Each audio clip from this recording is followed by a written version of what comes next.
অনেক বেশি ক্ষুধা লেগে গিয়েছে।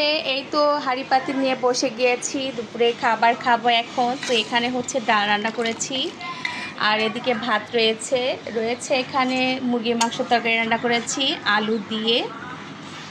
তো এখন খাবো। তো অনেক বেশি ক্ষুধা লেগেছে আসলে। দেখেন রিজিকের মালিক আল্লাহ, তাই না? এখানে হচ্ছে এই চালের ভাতটা হচ্ছে আমি আমার কবুতরদেরকে খাওয়াই। তবে আজকে ঘরের ভিতর একদম চাউল ছিল না, আমরা যে চালের ভাতটা খাই তো সেটা ছিল না, ছিল কলেজে চলে গিয়েছে। দেন হচ্ছে বাবা বাসায় ছিল না, তো কে যাবে, এর জন্য পরে এই চাউল দিয়ে এই ভাত রান্না করলাম। তো আজকে তেমন কিছু করিনি, আমরা একটু বাইরে যাব তাই একটু তাড়াতাড়ি করছিলাম। এখানে মুরগির মাংসের তরকারি রান্না করেছি আর হচ্ছে ডাল রান্না করেছি। তা আলহামদুলিল্লাহ এগুলো দিয়েই খাবো। তো মেয়ে আগেই খেয়ে নিয়েছে, জাস্ট হচ্ছে এখন আমি খাবো। আমার হাজব্যান্ডও এখনও ভাত খায়নি, তো উনি ওনার মেয়ের সাথেই টিভি দেখতেছে। তো আমি সবসময় মুরগির মাংসের সাথে একটু ডাল নিয়ে নেই, তো ডাল দিয়ে খেতে কিন্তু আমার কাছে অনেক ভালো লাগে খেতে।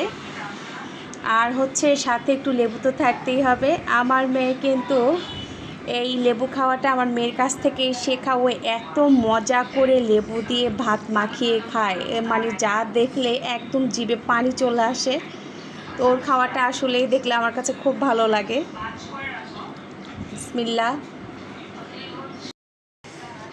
আমার আম্মাজান এখানে ফ্রিজ থেকে ঠান্ডা পানি নিয়ে এসেছে আমাদের জন্য, দেখেন না কিভাবে ঢেলে দিচ্ছে। অনেক যত্ন করে কিন্তু আমাদেরকে, এরকম একটা যত্নের মানুষ হলে তো কোনো কথাই নেই। আর এখানে কিন্তু হাজব্যান্ডও চলে আসছে, ফ্রিজে ভর্তা ছিল, ভর্তাটা বের করে নিয়েছে। আর পাশ দিয়ে হচ্ছে আমার ছেলেও ভাত খাচ্ছে, আর আমারটা তো একদম চেটে পুটে শেষ করেছি। অনেক বেশি মজা হয়েছিল। বলেন ভর্তাটা কেমন হয়েছিল, বলেন একটু রিভিউ দেন। ভর্তাটা খুব মজা হয়েছে। আমার ভাতিজা বউ খুব শখ করে আমার জন্য বানিয়ে নিয়ে আসছে। এটা খুব মজা, স্পেশালিস্ট করে ভর্তাটা বানাচ্ছে। সেই টেস্ট, বিশেষ করে কোনটা? সেই টেস্ট হয়েছে। বিশেষ করে হচ্ছে কাঁঠাল ভাজির ভর্তা, চাপা শুটকি ভর্তা, দুইটাই অনেক বেশি মজা হয়েছে আসলে। ভর্তাটা হচ্ছে ভাতিজা বউ নিয়ে আসছিল, বাচ্চা বউটা একটু অসুস্থ, পায়ে একটু অপারেশন হয়েছে। সবার জন্য দোয়া করবেন না যেন সুস্থ হয়ে যায়, অতি তাড়াতাড়ি ব্যথা খুব ভালো হয়ে যায়। আমি আপনার দোয়া করবেন, অবশ্যই সবাই ওর জন্য দোয়া করবেন, ওর পায়ের ব্যথাটা যেন তাড়াতাড়ি ভালো হয়ে যায়। এখন তুমি বলো যে আমার মাংসের তরকারি ডালটা কেমন হয়েছে? ডালটা মোটামুটি ভালো হয়েছে, মাংসটা মোটামুটি ভালো হয়েছে, কিন্তু শুটকি ভর্তার মতন ভালো হয় না। চিন্তা করছেন? হ্যাঁ মোটামুটি আমারটা ভালো হয়েছে, কিন্তু ভাতিজা বউয়েরটা অনেক বেশি মজা হয়েছে।